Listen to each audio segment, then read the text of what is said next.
क्या आप किसी ऐसी जगह गए हो जिसका असर आपके दिलो दिमाग पर पड़ा हो, जहां आप अपने मन की शांति ढूंढने गए हो, अपने जहन में बसे सवालों को ढूंढने गए हो?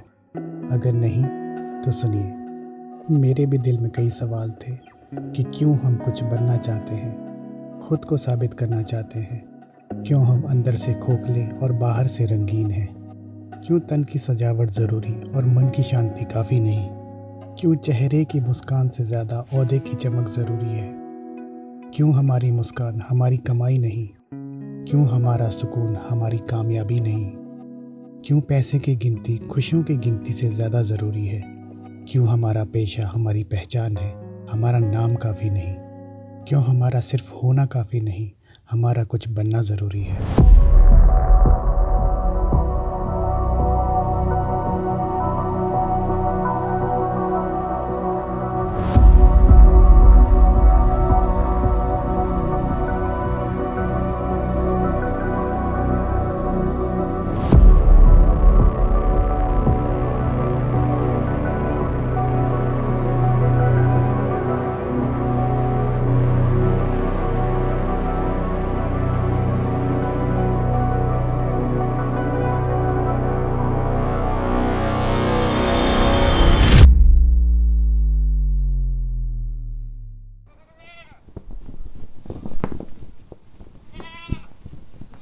सी लेवल से लगभग 13,668 फीट ऊंचाई पर बसी ये जगह किसी रहस्य से कम नहीं।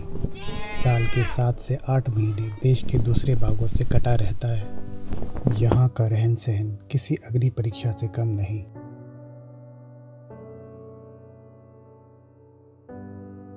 यहाँ इसे बनाने में जो विश्वास लगा है, उसी वजह से इसका अस्तित्व आज भी है।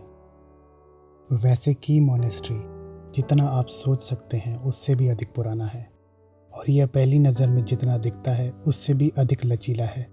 संरचना पिछले कई शताब्दियों से लंबी खड़ी है। इसने मंगोलों का आक्रमण देखा है, सिखों का आक्रमण सहा है, बर्फीले तूफान सहे हैं, कई बार खतरनाक भूकंपों का सामना किया है, लेकिन इन सब दुर्घटनाओं के बावजूद भी ये अपनी जगह पर शान से खड़ा है। यही वजह है कि मुझे यहाँ आना ही था।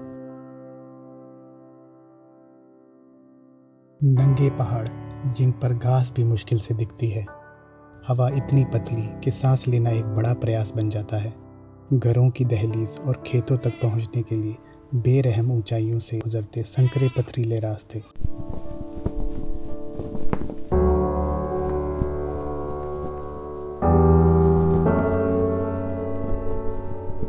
अगर आप शहरी हो तो आपको यहाँ के हालात बहुत ही दयनीय लग सकते हैं, लेकिन यहाँ के लोगों का चेहरा पढ़ने की कोशिश कीजिएगा, आपको वहाँ सिर्फ खुशी और सेटिस्फैक्शन दिखाई देगी।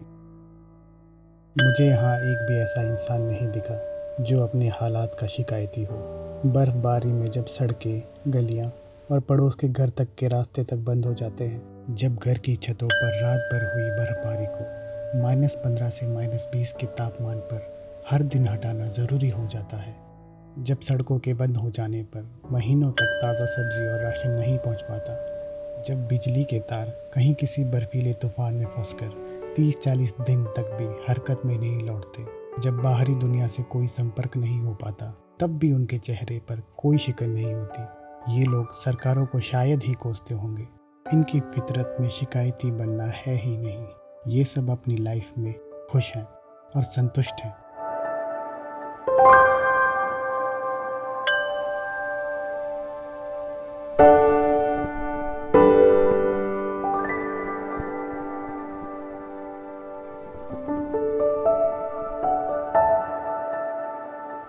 संतुष्टि एक बहुत प्यारा शब्द है।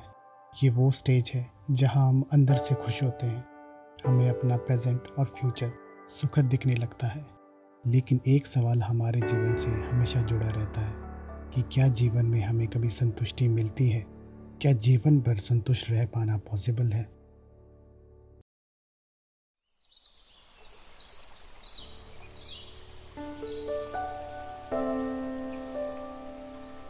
की मॉनेस्ट्री में हमारा तहे दिल से स्वागत हुआ, और मौका पाकर जब मैंने अपने सवालों का पिटारा एक लामा के सामने रखा तो उन्होंने बड़े प्यार से मेरे सवालों का जवाब दिया।